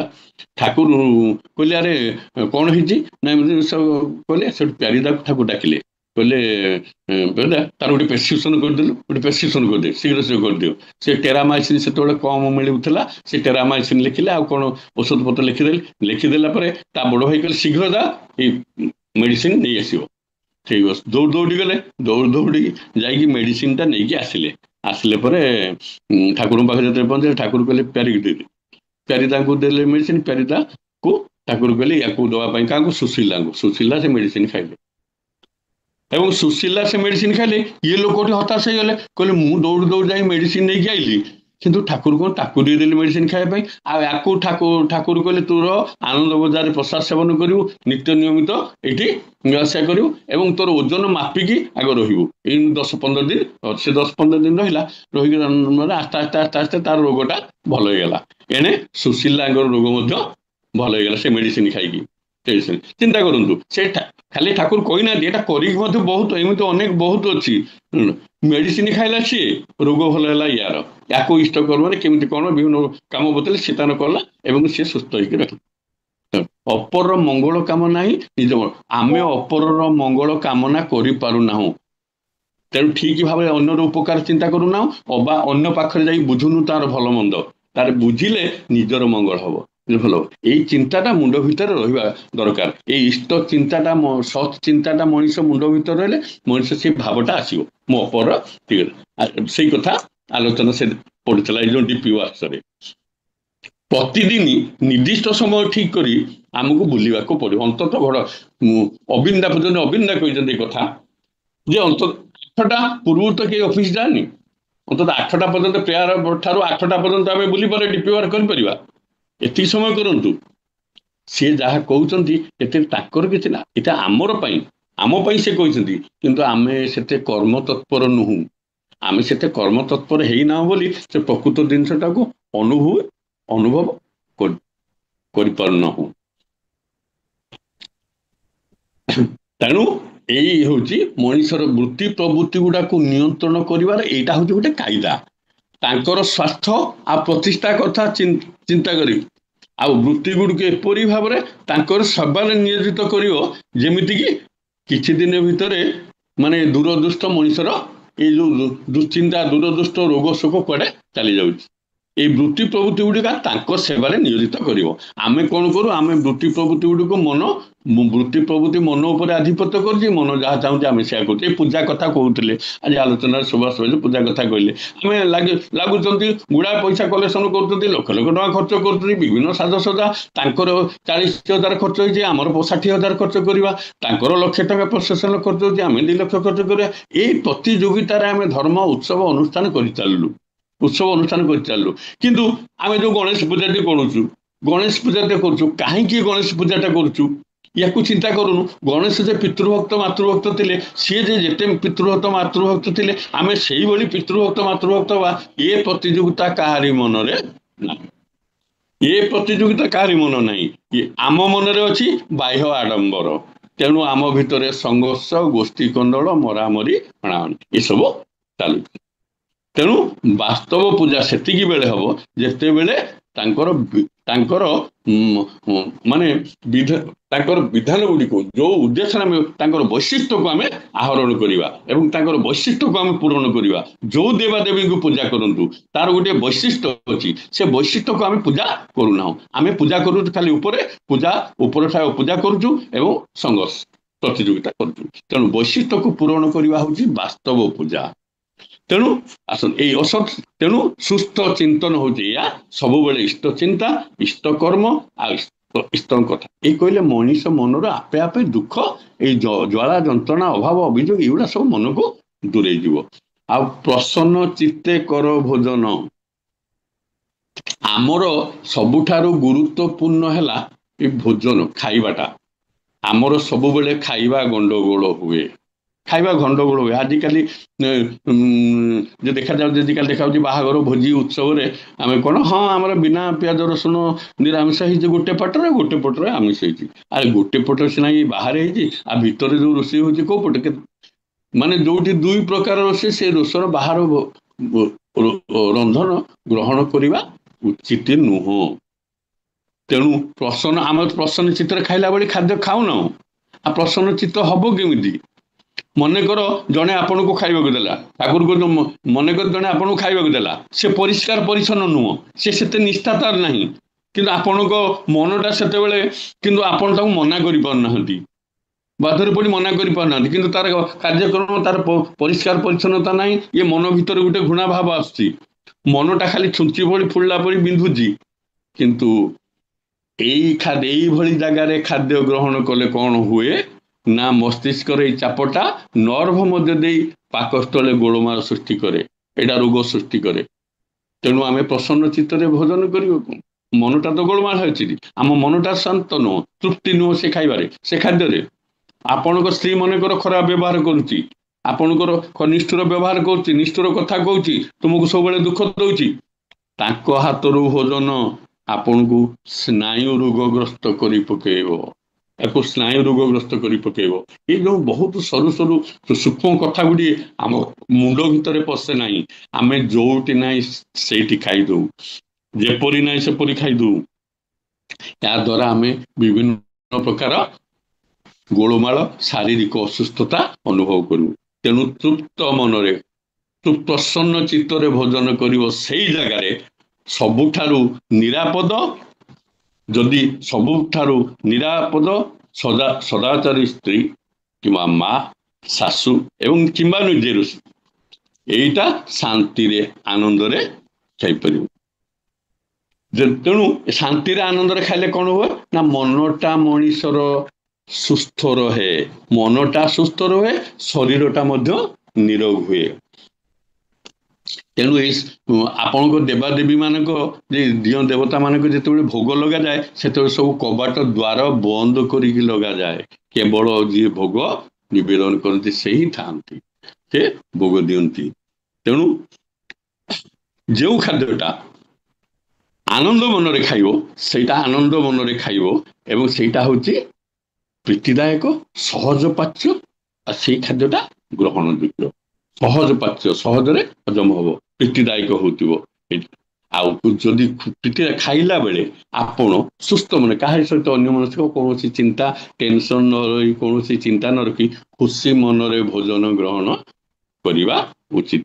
ଆଉ ମନଟା ଖୁସି ରହିଲେ ସବୁ, ଆଜିକାଲି ସବୁ ବୟସ୍କ ବୃଦ୍ଧ ଲୋକମାନେ ବିଭିନ୍ନ ଆଡେ ଆପଣମାନେ ଦେଖୁଥିବେ ସବୁ ହସ କ୍ଲବ କରୁଛନ୍ତି। ଏ ହସ କ୍ଲବ କଣ ନା ମନଟା କେମିତି ସବୁବେଳେ ଖୁସି ରହିବ, ହସ ରହିବ, ହେଲେ ବୃଦ୍ଧା ଅବସ୍ଥାରେ ସେମାନେ ଟିକେ ସୁଖ ଶାନ୍ତି ଆନନ୍ଦରେ ନିରୋଗ ରହିବେ। ଏ ବୃଦ୍ଧାବସ୍ଥା ଟିକେ ନିରୋଗ ରହିବା ପାଇଁ ଏଇସବୁ କ୍ଲବ ଅଧିକାଂଶ ଜାଗାରେ ହେଇଛି, ମୁଁ ପେପର ଦେଖିଥିଲି। ତେଣୁ ଖାଦ୍ୟଟା ହଉଛି ମଣିଷକୁ ପୋଷଣ ଦିଏ, ଖାଦ୍ୟଟା ମଣିଷକୁ ପୋଷଣ ଦିଏ, ତାର ଶାରୀରିକ ଏବଂ ମାନସିକ ସ୍ୱାସ୍ଥ୍ୟ ଗଠନରେ ସେଇଟା ସାହାଯ୍ୟ କରେ, ଶାରୀରିକ ମାନସିକ ସ୍ୱାସ୍ଥ୍ୟ ଗଠନ ସାହାଯ୍ୟ। ଆଉ ତାକୁ ଯଦି ଠିକ ଖାଦ୍ୟକୁ ଠିକ ଭାବରେ ନ ଖାଇବା, ଆମେ ତାହେଲେ ନିଶ୍ଚିତ ଭାବରେ ରୋଗଗ୍ରସ୍ତ ହବା। ଆମେ ଯୋଉ ଖାଦ୍ୟ ଖାଉ ତା ବାସ୍ତବ ଖାଦ୍ୟ ତ, ସେଇଟାକୁ ବାସ୍ତବ ଖାଦ୍ୟ ତ ନା, ଯଦି ପ୍ରକୃତ ଖାଦ୍ୟ ଆମେ ନ ଖାଉ, ଅଖାଦ୍ୟ ଖାଉ, ସିଏ ଆମକୁ ଖୁସି ଦବନି, ସିଏ ଆମ ମନରେ ଖୁସି ଦବ କେମିତି, କେବଳ ମନ ରୋଗ ସୃଷ୍ଟି କରେ। ତେଣୁ ଆପଣ ମାନଙ୍କ ଘର ଆଗରେ ଗୋଟେ ଉଦାହରଣ ଦଉଛି, ଆପଣ ଘର ଆଗରେ ଗୋଟେ କୁକୁର କିମ୍ବା ବିଲେଇଟେ ମରିକି ପଡିଛି, ଆପଣ କିଛି ସମୟ ଘର ଭିତରେ ରହିବେ, ଗନ୍ଧ ଯେତେବେଳେ ହବ ଆଉ ରହିପାରିବ ଘର ଭିତରେ, କହିବି କିଏ 50-100 ନଉ, କାହାକୁ ଡାକ, ଗୋଟେ ସେଟା କାଢି ଫୋପାଡ଼ି ଦଉ, ନହେଲେ ଗନ୍ଧ ହେଲା ଘର ଭିତରେ ରହି ହଉନି, କାହିଁକିନା ମୁର୍ଦାଟା ଘର ଭିତରେ ପଡିଛି, ସେ କୁକୁରଟେ ହଉ, ବିଲେଇଟେ ହଉ, ଯିଏ ହଉ ମରି ପଡିଥାଉ। ଆଚ୍ଛା, ସେଇଭଳି ଛେଳିକୁ କାଟିକି ଯେତେବେଳେ ରୋଡ ଉପରେ ଟଙ୍ଗା ଯାଉଛି, ସେତିକିବେଳେ ତାକୁ କାଟିକି ଆଣି ଆମେ ଖାଇବା, ଏଇଟା ଆମର ପ୍ରକୃତ ଖାଦ୍ୟ କି? ଏଇଟା ଗ୍ରହଣ ଉପଯୋଗୀ କି? ତେଣୁ ଗୀତାରେ ଶ୍ରୀକୃଷ୍ଣ ଖାଦ୍ୟକୁ 3 ପ୍ରକାର କହିଲେ, ଗୋଟେ ହଉଛି ସାତ୍ବିକ, ରାଜସିକ ଆଉ ତାମସିକ। ଏ ସାତ୍ବିକ ଖାଦ୍ୟ ହିଁ ମଣିଷର ସତ୍ତାକୁ ରକ୍ଷା କରେ, ସତ୍ତାକୁ ରକ୍ଷା କରେ। ତେଣୁ ଆହାର ଶୁଦ୍ଧିରେ ଚିତ୍ତ ଶୁଦ୍ଧି ହୁଏ, ଆହାରଟା ଯଦି ଶୁଦ୍ଧି ନ ହୁଏ, ଚିତ୍ତଟା ଶୁଦ୍ଧି ହୁଏ ନାହିଁ। କାହିଁକିନା ଚିତ୍ତଟା ଶୁଦ୍ଧି ନହେଲେ ମଣିଷ କଣ, ଯେକୌଣସି ଜୀବଜନ୍ତୁର ଖାଦ୍ୟଟା ଠିକ, ଖାଦ୍ୟ ମାଫିକି ତାର ଆଚରଣଟା ହୁଏ, ଖାଦ୍ୟ ମାଫିକି ତାର ଆଚରଣଟା ହୁଏ। ଲୋକ ବହୁତ ଯୁକ୍ତି କରନ୍ତି, ବହୁତ ଲୋକ ଡରନ୍ତି ବି ଦୀକ୍ଷା ନେବା ପାଇଁ, କାହିଁକିନା ଆମକୁ ଆଇଁଷ ଛାଡିବାକୁ ପଡିବ, ପିଆଜ ରସୁଣ ଆମେ ଛାଡି ପାରିବୁନି, ଆମିଷ ଛାଡି ପାରିବୁନି, ଆମେ ଅଖାଦ୍ୟ ଖାଇବା ପାଇଁ ମଣିଷ କେତେ ଆଗ୍ରହ। ଆଉ ସେଇ ଖାଦ୍ୟ ଗ୍ରହଣ ଦ୍ୱାରା ମଣିଷର ଆଚରଣଟା ମଧ୍ୟ ସେଇଭଳି ପଶୁ ପ୍ରଭୃତ ହେଉଛି। ଆପଣ ଗୋଟେ ଉଦାହରଣ ଦେଲେ, ଗୋଟେ ଡାଳଟେ କାଟିକି ପକେଇଦେବେ, ସେଇ ଡାଳରେ ଦିଟା ତିନିଟା ଗାଈ ଖାଇବା ଭଳି ଖାଦ୍ୟ ଥାଇପାରୁ, ଆପଣ 5ଟା ଗାଈ ଛାଡ଼ି ଦିଅନ୍ତୁ, 5ଟା ଛେଳି ଛାଡ଼ି ଦିଅନ୍ତୁ, କିମ୍ବା ଦିଟା ଛେଳିର ଖାଦ୍ୟ ଥିବ, ଆପଣ 5ଟା ଛେଳି ଛାଡ଼ି ଦିଅନ୍ତୁ, ସେମାନେ ଯିଏ ଯାହାର ଚୋବେଇ ଖାଇବେ। କିନ୍ତୁ ଆପଣ ଗୋଟେ ଗାଈ ବା ଗୋରୁ ମରିଯାଇଛି ମୁର୍ଦାର ପକେଇଥାନ୍ତୁ, ସେ 10ଟା କୁକୁର ଖାଇଲେ ବି ଖାଇସାରି ପାରିବେନି, 2ଟା କୁକୁର କି 3ଟା କୁକୁର ଯିବେ, ଦେଖିବ କାମୁଡ଼ା କାମୁଡ଼ି, ଆଗେ ବହେ କାମୁଡ଼ା କାମୁଡ଼ି ହେବେ, ପଛରେ ଖାଇବେ। କାହିଁକି ନା ଏଇଟା ହେଉଛି ତାଙ୍କର ସ୍ୱଭାବ, ତାଙ୍କର ଖାଦ୍ୟର ଗୁଣ। ତେଣୁ ହିଂସ୍ର ସ୍ୱଭାବ ଯେଉଁମାନେ ସେଇଭଳି ଖାଦ୍ୟ ଗ୍ରହଣ କରନ୍ତି, ଆମିଷ ଭୋଜନ କରନ୍ତି। ଆମର ବାଘ, ସିଂହ ଏସବୁ ଜୀବ ମଧ୍ୟ ତଦ୍ରୂପ। ଅନେକ କୁହନ୍ତି ଯେ ଆମିଷ ଭୋଜୀ ପ୍ରାଣୀମାନେ ଶକ୍ତିଶାଳୀ, ଭାରି ଜୋର, ସେମାନଙ୍କର ଅଧିକ ଶକ୍ତି ସାମର୍ଥ୍ୟ ଥାଏ। ଏଇଟା ବାସ୍ତବ କଥା ନୁହଁ, ଏଇଟା ଆଜ୍ଞା ବାସ୍ତବ କଥା ନୁହଁ। ଆମିଷ ଭୋଜୀ ପ୍ରାଣୀମାନେ କ'ଣ ଶକ୍ତିଶାଳୀ? ଆପଣଙ୍କର ଯେଉଁ ମନ୍ଦିର, ଲିଙ୍ଗରାଜ ମନ୍ଦିର ହଉ, ଜଗନ୍ନାଥ ମନ୍ଦିର ହଉ, ଯେଉଁ ମନ୍ଦିର ସବୁ ବଡ଼ ବଡ଼ ପଥରରେ ହେଇଛି, ଆପଣ ଦେଖିଥିବେ ବଡ଼ ବଡ଼ ପଥର, ସେ ପଥର କ'ଣ ସେଇଠି ଥିଲା? ସେ ପଥର ବୁହା ହେଇକି ଆସିଛି, ଆମେ ଯାହା ଇତିହାସ ପଢିଛୁ, ପଥର ସବୁ ବୁହା ହେଇକି ଆସିଲା। ସେ ପଥରକୁ କିଏ ବୋହିକି ଆଣିଲା? ହାତୀମାନଙ୍କ ଦ୍ୱାରା ବୁହା ହେଇକି ଆସିଛି। ସେ ହାତୀମାନେ କ'ଣ ଆମିଷ ଭୋଜୀ? ସେମାନେ ଏତେ ଶକ୍ତି ସାମର୍ଥ୍ୟ ଯେ ପଥର ବୋହିକି ନେଇ ଆଣିପାରିଲେ। ସେମାନେ କ'ଣ ଆମିଷ ଭୋଜୀ? ତାଙ୍କର ତ ପୁଣି ସାମର୍ଥ୍ୟ ଶକ୍ତି ଅଛି। ଆଉ ଗୋଟେ ବାଘକୁ ସିଂହକୁ ଦେଇକି ଆଣିଲେନି, ବାଘ ସିଂହ ବୋହିକି ଆଣିପାରିବେ? ଆଣିପାରିବେ ନାହିଁ। ବାସ୍ତବିକ କଥା ନୁହଁ ଯେ ଆମିଷ ଭୋଜୀ ମାନେ ଯେ ଦୁର୍ବଳ ଶକ୍ତିହୀନ, ତା ନୁହଁ। ନା ନିରାମିଷ ଭୋଜୀ ବହୁ ଶକ୍ତି ସାମର୍ଥ୍ୟ, ଆପଣଙ୍କର ଦୀର୍ଘାୟୁ ମଧ୍ୟ, ଦୀର୍ଘାୟୁ। ହାତୀ 70-80 ବର୍ଷ ବଞ୍ଚେ, କିନ୍ତୁ ଗୋଟେ ବାଘ 30-40 ବର୍ଷ ବଞ୍ଚେ, ବାଘ ସିଂହ। ଦୀର୍ଘାୟୁ ମଧ୍ୟ, ନିରାମିଷ ଭୋଜୀ ମାନେ ଦୀର୍ଘାୟୁ ହୁଅନ୍ତି। ଏବଂ ସେମାନଙ୍କର ବାସ୍ତବ ପ୍ରକୃତି ପ୍ରବୃତ୍ତି ମଧ୍ୟ ସେଇଭଳି ହୁଏ। ତେଣୁ ଏଇ ଅବକ୍ଷ ଭକ୍ଷଣ, ଆମେ ଏଇ ପ୍ରକାର ଖାଦ୍ୟ ଖାଇବା ପାଇଁ, ତେଣୁ ଠାକୁର ପ୍ରଥମେ ପ୍ରଚଳନ କରିଥିଲେ ସ୍ୱସ୍ତୟିନୀ 1937 ମସିହାରେ। ଆଗ ସ୍ୱସ୍ତୟିନୀ ପ୍ରଚଳନ କଲେ, ପଛରେ ଇଷ୍ଟବୃତ୍ତି 1938 ମସିହା ପ୍ରଚଳନ କଲେ। ସ୍ୱସ୍ତୟିନୀଟା ଆଗ ଜରୁରୀ ଦରକାର। ଆମ ଇଷ୍ଟବୃତ୍ତି ଦୀକ୍ଷା ପତ୍ର ଫିଲ୍ଅପ୍ କଲାବେଳେ ଆଗ ସ୍ୱସ୍ତୟିନୀ ଫିଲ୍ଅପ୍ କରାଯାଉଛି। କାହିଁକି? କିନ୍ତୁ ଏବେ ଦେଖାଯାଉଛି ଆପଣ ଶହ ଶହ ସଂଖ୍ୟାରେ ଦୀକ୍ଷା ହେଉଛି, କିନ୍ତୁ ସ୍ୱସ୍ତୟିନୀ ହେବା ବେଳକୁ 2ଟି କିମ୍ବା 5ଟି। କାହିଁକି? ନା ଲୋକ ସ୍ୱସ୍ତୟିନୀ ଗ୍ରହଣ କରିବା ପାଇଁ ରାଜି ହଉନାହାନ୍ତି, କାରଣ ଏଇ ପ୍ରକାର ଖାଦ୍ୟ ଛାଡ଼ିପାରିବୁ ନାହିଁ। ଆମେ କେତେ ଭୁଲ ବାଟରେ ଯାଉଛନ୍ତି, ଠାକୁର ଅନୁକୂଳ ଚନ୍ଦ୍ର କ'ଣ ଅଖାଦ୍ୟ ଖାଇବାକୁ ଦେଇଛନ୍ତି? ବିଧାନ ଦେଇଛନ୍ତି ଅଖାଦ୍ୟ ଖାଇବାକୁ? ସେ ଯେଉଁ ଖାଦ୍ୟ ଦେଇଛନ୍ତି, ମଣିଷ ଦୀର୍ଘାୟୁ, ନିରୋଗ, ସୁସ୍ଥ, ସବଳ ରହିବ। ଆମେ କିନ୍ତୁ ଯେଉଁ ଖାଦ୍ୟ ଖାଉ, ଆମର ମନଟାକୁ ବୃତ୍ତି ପ୍ରବୃତ୍ତିକୁ ତୃପ୍ତି କରୁ, ତାମସିକ ଖାଦ୍ୟ ରୋଗ, ଶରୀରର ଅଯଥା ଉତ୍ତେଜନା ସୃଷ୍ଟି କରାଏ। ତେଣୁ ଅବକ୍ଷ ଭକ୍ଷଣ ଦ୍ୱାରା ଚିତ୍ତଟା ଅଶୁଦ୍ଧ ହୁଏ, ତେଣୁ ମନରେ ଭ୍ରାନ୍ତି ଆସେ, ମନରେ ବିକୃତ ଆସେ। ତେଣୁ ନିଷିଦ୍ଧ କାମ କରିବା ପାଇଁ ମଣିଷର ମନରେ ପ୍ରବୃତ୍ତିଟା ଜନ୍ମେ। ମଣିଷ ପ୍ରବୃତ୍ତି ମୁଖୀ କାହିଁକି ହେଇଯାଉଛି ବେଶୀ? ଯେଉଁମାନେ ସାତ୍ତ୍ୱିକ ଆହାର ଭୋଜନ କରନ୍ତି, ସେମାନେ ପ୍ରବୃତ୍ତିମୁଖୀ ନୁହନ୍ତି ବୋଲି କହିହେବନି, ସେମାନେ କମ ପ୍ରବୃତ୍ତିମୁଖୀ ଅପେକ୍ଷାକୃତ ଭାବରେ ଯେଉଁମାନେ ଆମିଷ ଭକ୍ଷଣ କରନ୍ତି ତାଙ୍କ ଠାରୁ। ତେଣୁ ଏଇ ଅବକ୍ଷ ଭକ୍ଷଣ କରିବା ଦ୍ୱାରା ଆମର କ'ଣ ହେଉଛି? ଚିତ୍ତଟା ଅଶୁଦ୍ଧ ହୁଏ। ଚିତ୍ତଟା ଅଶୁଦ୍ଧ ହେଲେ ମନଟା ମଧ୍ୟ ଭୁଲ ବାଟରେ ଯାଏ। ଆମର ମନରେ ବିକୃତ ଆସେ। ମନରେ ବିକୃତ ଆସିବା ଦ୍ୱାରା ଆମେ ଯେଉଁ କାମଟା ନ କରିବା କଥା ସେ କାମ କରୁ, ଏବଂ ସେଇ କାମ କରିବା ପାଇଁ ପ୍ରବୃତ୍ତି ଆମକୁ ଉସ୍କାଏ, ପ୍ରବୃତ୍ତି ଆମକୁ ଜଗାଏ, ଆମେ ସେଇ ଭୁଲ କାମ କରିବା। ତେଣୁ ଆମେ ଭୁଲ କାମ କରୁ, ପ୍ରବୃତ୍ତିମୁଖୀ ହଉ, ଅସତ୍ କାମ ହଉ। ତେଣୁ ଅପରାଧୀକୁ ଦଣ୍ଡ ଦେବେ, ବାନ୍ଧିକି ନେବେ। କେତେ ଅପରାଧୀକି ଦଣ୍ଡ ଦେଇକି ବାନ୍ଧିକି ନେବେ? ବରଂ ଅପରାଧ ନିରାକରଣ କରିବାର ବ୍ୟବସ୍ଥା କରନ୍ତୁ, ଯେମିତି ଅପରାଧୀ ଆଉ ସୃଷ୍ଟି ହେବେ ନାହିଁ। ଇଏ ଆଜ୍ଞା ସାତ୍ତ୍ୱିକ ଆହାର, ସାତ୍ତ୍ୱିକ ଭୋଜନ ବହୁ ପୂର୍ବରୁ ସୃଷ୍ଟି ହେଇଛି। ମାନେ ଆପଣଙ୍କର ମଧ୍ୟପ୍ରାଚ୍ୟ, ଭୂମଧ୍ୟ ସାଗରୀୟ ଅଞ୍ଚଳରେ ଧାର୍ମିକ ଲୋକମାନେ ମତ୍ସ୍ୟ ମାଂସ ଭୋଜନ କରନ୍ତି ନାହିଁ। ମଦ, ମାଂସ, ମାଛ ଏସବୁ ଭୋଜନ କରନ୍ତି ନାହିଁ ଏ ଧାର୍ମିକ ଲୋକମାନେ, ଆଧ୍ୟାତ୍ମିକ ଲୋକମାନେ। ପ୍ରାଚୀନ ମିଶର ପୁରୋହିତ ମାନେ ମଧ୍ୟ, ଯେଉଁମାନେ ପୁରୋହିତଗିରି କରୁଥିଲେ, ସେମାନେ ମଧ୍ୟ ମନଟାକୁ ଊର୍ଦ୍ଧ୍ୱମୁଖୀ ରଖିବା ପାଇଁ ସେମାନେ ନିରାମିଷ ଭୋଜନ କରୁଥିଲେ। ନିରାମିଷ ଭୋଜନ କଲେ ମନଟା ଊର୍ଦ୍ଧ୍ୱମୁଖୀ ରହେ। ଏଇ ମାଂସ ବା ଗୋମାଂସ ଭୋଜନ କରିବା ବାବଦରେ ନବଦ୍ୱୀପରେ ଶ୍ରୀ ଚୈତନ୍ୟ ମହାପ୍ରଭୁ ଗୌରାଙ୍କ ପାଖରେ କାଜୀ ମାନେ ଆଲୋଚନା ଚାଲିଥିଲା। କାଜୀ ମାନଙ୍କ ଆଲୋଚନା ଚାଲିଥିଲା। ଶ୍ରୀ ଗୌରାଙ୍ଗ ଦେବ କହିଥିଲେ ଏ କଥା, ପ୍ରଭୁ କହେ ଗୋ ଦୁଗ୍ଧ ଖାଅ ଗାଭୀ ହଏ ମାତା, ବୃକ୍ଷ ଅନ୍ନ ଉପୁଜାଏ ଦେହ ହଏ ପିତା, ପିତା ମାତା ମାରି ଖାଅ ଏବା কোনো ଧର୍ମ, কোন বলে কর তুমি এমিতি বিকর্ম, ବାପା ମାଆକୁ ମାରିକି ଖାଇବେ ଏଇଟା କ'ଣ ଧର୍ମ? ଗାଈ ଆମକୁ କ୍ଷୀର ଦିଏ, ସେଇଟା ହଉଛି ଆମର ଶ୍ରେଷ୍ଠ ଖାଦ୍ୟ, ସେ ହଉଛି ଆମର ମା, ତାକୁ ମାରିକି ଖାଇବା ଇଏ କୋଉ ଧର୍ମର କଥା? ପ୍ରକୃତରେ କୋରାନରେ ଏକଥା ଲେଖାଯାଇ ନାହିଁ। କୋରାନରେ ଏକଥା ଆମିଷ ଭୋଜନ କଥା ଲେଖାଯାଇ ନାହିଁ, ଶୁଦ୍ଧ ଆହାର କରିବା କଥା କୋରାନରେ ଲେଖାଯାଇଛି। ସେମାନେ କିନ୍ତୁ ଏବେ ଯାହା ଆହାର କରୁଛନ୍ତି ଜାଣୁଥିବେ, କିନ୍ତୁ କୋରାନରେ ଲେଖାଯାଇଛି ଶୁଦ୍ଧ ବିଶୁଦ୍ଧ ଆହାର। ବୁଦ୍ଧଦେବ ମଧ୍ୟ ସେଇ କଥା କହିଥିଲେ। କାମନା ହିଁ ଦୁଃଖର କାରଣ, କାମନାର ବିନାଶରେ ଦୁଃଖର ବିନାଶ, ବିଶୁଦ୍ଧ ଓ ନୀତିମୟ ଜୀବନରେ ମୋକ୍ଷ ଓ ନିର୍ବାଣ ପ୍ରାପ୍ତି। ବିଶୁଦ୍ଧ ନୀତିମୟ ଜୀବନ, ଏବଂ ଏଇ ଜୀବନଟା ହଉଛି ଏଇ।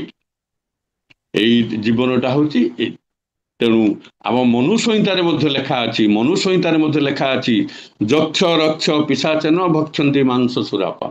ଯୋଉମାନେ ଯକ୍ଷ ମାନେ ରାକ୍ଷସ, ପିଶାଚ, ଏଇ ରାକ୍ଷସ ଯକ୍ଷ ପିଶାଚ ଏମାନେ କ'ଣ କରନ୍ତି? ମାଂସ ଭୋଜନ କରନ୍ତି, ଏମାନେ ସୁରାପାନ ମଦ୍ୟପାନ କରନ୍ତି, ଏଇଗୁଡାକ ହଉଛି ତାଙ୍କର ଖାଦ୍ୟ।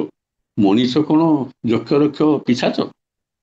ମଣିଷ ଆଜି ସେଇଭଳି ଅବଲମ୍ବନ କରିଛି, ତାଙ୍କରି ଖାଦ୍ୟ ଗ୍ରହଣ କରୁଛି, ତାଙ୍କର ଭଳି ହଉଛି। ତେଣୁ ମଣିଷର ଆଚରଣଟା ମଧ୍ୟ ସେଇଭଳି ହେଇଯାଇଛି। ମଣିଷର ଆଚରଣ ଆଜି ଠାକୁର କହିଲେନି, ଏ ସତ୍ସଙ୍ଗ ଯେତେ ପଚାରିଲେ ଠାକୁର ଆପଣ ଏ ସତ୍ସଙ୍ଗର ଉଦ୍ଦେଶ୍ୟ କ'ଣ? ନା ମଣିଷ ଭିତରେ ମାନବିକତା ସୃଷ୍ଟି କରିବା। ଆମ ମଣିଷ ଭିତରେ ମାନବିକତା ନାହିଁ, ଆମେ ଖାଲି ମଣିଷ ଆକୃତି, ପଶୁ ପ୍ରକୃତି। ଆମର ଆକୃତିଟା ସାଇଜଟା ସିନା ମଣିଷ, ଆମର ପ୍ରକୃତରେ ମଣିଷ ନୁହଁ, ଆମର ପ୍ରକୃତି ହଉଛି ପଶୁ ପ୍ରକୃତି। ଆମର ପ୍ରକୃତିଟା ହଉଛି ପଶୁ ପ୍ରକୃତି। ତେଣୁ ମଣିଷ ହିଂସ ହୋଇ ଉଠେ। ଆପଣ ସବୁଦିନ ଖବରକାଗଜ ଦେଖିବେ, ମର୍ଡର, ଚୋରି, ଡକାୟତି, ଧର୍ଷଣ ଏସବୁ ନିତ୍ୟ ନୂତ ଲାଗିଛି। ତାର ମୂଳ କାରଣ ହଉଛି ମଣିଷର ଅସତ ଚିନ୍ତା, ଅସତ ଖାଦ୍ୟ, ଖାଦ୍ୟ ଏସବୁ ଗ୍ରହଣରେ ମନଟା ଅସତ ହେଇଯାଏ, ମନଟା ଦୂଷିତ ହେଇଯାଏ। ତେଣୁ ମନଟାକୁ ବିଶୁଦ୍ଧ କରିବା, ଶୁଦ୍ଧ କରିବା, ମନଟାକୁ ଶୁଦ୍ଧ କରିବା, ସେ ମଣିଷର ଚିନ୍ତାଟାକୁ ଅସତ ନ କରି ସତ୍ କରି ଚିନ୍ତାଟାକୁ ଶୁଦ୍ଧ କରିବା, ଏବଂ ଶୁଦ୍ଧ ନିରାମୟ ଏବଂ ବିଶୁଦ୍ଧ ଖାଦ୍ୟ ଆନନ୍ଦ ମନରେ ଗ୍ରହଣ କରିବା। এইটা ହେଲେ ମନଟା ଠିକ ରହିବ, ମଣିଷ କର୍ତ୍ତବ୍ୟଟା ଠିକ ଭାବରେ କରିପାରିବ, ତାର ନିଷ୍ପତ୍ତି ମଧ୍ୟ ଠିକ ହେବ। ସେ ଯାହା କହିବ ସେଇଟା ମଧ୍ୟ, ଯୋଉଟା ଚିନ୍ତା କରିବ ସେଇଟା ଠିକ ଚିନ୍ତାଟା କରିବ, କାରଣ ତା ମନଟା ସବୁବେଳେ ସତରେ ଦୃଢ଼ ହେଇକି ରହିଛି। ଖାଲି ଆମେ ଏ କଥା ନୁହେଁ, ଆମେରିକାରେ ମଧ୍ୟ ଡକ୍ଟରମାନେ ବହୁ ଗବେଷଣା କରି ଦେଖିଛନ୍ତି, ସମାନ ପ୍ରକାର ରୋଗ ଭୋଗୁଥିବା ରୋଗୀ, ଆମିଷ ଭୋଜି ରୋଗୀମାନେ ଯେତିକି କଷ୍ଟ ପାଆନ୍ତି, ତାଠୁ ଆମିଷ ଭୋଜି ରୋଗୀମାନେ ଯେତିକି ଯନ୍ତ୍ରଣା ପାଆନ୍ତି, ତାଠୁ କମ ଯନ୍ତ୍ରଣା ପାଆନ୍ତି ନିରାମିଷ ଭୋଜି ମଣିଷମାନେ। ସମାନ ରୋଗର ସମାନ ଅବସ୍ଥାରେ ଥାଇ ମଧ୍ୟ ଖାଦ୍ୟ ଗୁଣରେ ଯୋଉମାନେ ଆମିଷ ଭୋଜି, ସେମାନେ ଅଧିକ କଷ୍ଟ ଯନ୍ତ୍ରଣା ଅନୁଭବ କରନ୍ତି। ଖାଲି ସେତିକି ନୁହଁ, ସେମାନଙ୍କର ମେଡିସିନଟା ଯେତିକି କାମ ଦିଏ, ନିରାମିଷ ଭୋଜି ମାନଙ୍କୁ ଅଧିକ କାମ ଦିଏ, ଖୁବ ଶୀଘ୍ର କାମ ଦିଏ। ଆଉ ନିରାମିଷ ଭୋଜି ରୋଗୀମାନେ ଶୀଘ୍ର ଟିକେ ଉପଶମ ହୁଅନ୍ତି। ଆମିଷ ଭୋଜି ମଣିଷମାନେ ଦୀର୍ଘ ସମୟ ଲାଗେ ରୋଗର ଉପଶମ ହବା ପାଇଁ। ତେଣୁ ବାସ୍ତବରେ ଚିନ୍ତା କରିବା ଉଚିତ, ମଣିଷର ଖାଦ୍ୟଟା କ'ଣ?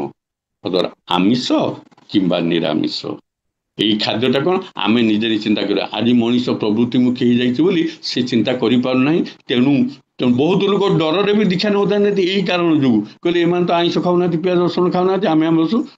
ଅନେକ ଲୋକ ମଧ୍ୟ ଏଇ କାରଣ ନେଉନାହାନ୍ତି, କିନ୍ତୁ ସେ ଯେ ପ୍ରକୃତ ଆଧ୍ୟାତ୍ମିକବାଦୀ ସଚିନ୍ତାବାଦୀ ସେମାନେ ନିଶ୍ଚିତ ଭାବରେ ଠିକ ଜିନିଷଟାକୁ ଗ୍ରହଣ କରିବେ, ଏ ଠିକ କାମରେ ଲଗେଇବେ। ୟାକୁ ଯଦି ଠିକ ଆମେ କାମ ନ ଲଗେଇବା, ଠିକ ଭାବରେ ମଣିଷକୁ ନ ବୁଝେଇ ପାରିବା, ଏ ଜିନିଷଟା ମଣିଷ ଭିତରେ ସଞ୍ଚରିତ ଠିକ ଭାବରେ ନ କରିପାରିବା, ତାହେଲେ କ୍ରମେ କ୍ରମେ ଏ ମଣିଷ ସମାଜ କ'ଣ ପଶୁ ସମାଜ ହେଇଯିବ। ଆହୁରି ଠାକୁର କହିଲେ ତୁମେ ଯେପରି ପ୍ରକୃତ ହବ, ପ୍ରକୃତି ତୁମକୁ ସେହିପରି ଉପାଧି ଦେବ। ପ୍ରାଣପଣେ ପ୍ରକୃତ ହେବାକୁ ଚେଷ୍ଟା କର। ଆମେ ଆଜି ପ୍ରାକୃତିକ ଦୁର୍ବିପାକ, ଏସବୁ ବିଭିନ୍ନ ପ୍ରକାର ଦୁର୍ବିପାକ ହଉଛି। ୟାର ମୂଳ କାରଣ କ'ଣ ହଉଛି ନା ଆମର ମଣିଷ ଭିତରେ ଅମାନବିକତା ଯୋଗୁଁ। ଏ ଦୋଷ ମୂଳରେ ରହିଛି ମଣିଷର ଅମାନବିକତା। ତେଣୁ ମଣିଷ ଭିତରେ ମାନବିକତା ସୃଷ୍ଟି କରିବା, ଏଇଟା ହଉଛି ସତ୍ସଙ୍ଗର ଲକ୍ଷ୍ୟ। ତେଣୁ ସତ୍ସଙ୍ଗ ଆଜି ବିଶ୍ୱବ୍ୟାପୀ ଚାଲିଛି। ଆସନ୍ତୁ, ସମୟ ଅତିକ୍ରମ ହେଇଯାଇଛି, ମୁଁ ଆଉ ବିଶେଷ ସମୟ ନେଉନାହିଁ। ତେଣୁ ଯୋଉ ଟପିକ ଥିଲା ଯେ ଶୁଦ୍ଧ ମନ, ସୁସ୍ଥ ମନ, ସୁସ୍ଥ ଚିନ୍ତନ ଏବଂ ସୁସ୍ଥ ମନ ସୁସ୍ଥ ଚିନ୍ତନ ପ୍ରସନ୍ନ ଚିତ୍ତେ କର, ଆନନ୍ଦ ମନରେ ଭୋଜନ କର। ଯୋଉ ଭୋଜନଟା ଖୁସିରେ ତ ପୁରା ଶରୀର ଉପଯୋଗୀ, ଶରୀରକୁ ପୋଷଣ ଦବ, ଶକ୍ତି ଦବ, ସାମର୍ଥ୍ୟ ଦବ, ସେଇଟା ଆନନ୍ଦ ମନରେ ଖାଅ। ସେଇଭଳି ଖାଦ୍ୟ ଖାଅ, ଆନନ୍ଦ ମନରେ ଖାଇଲା ଭଳି ଖାଦ୍ୟ ଖାଅ।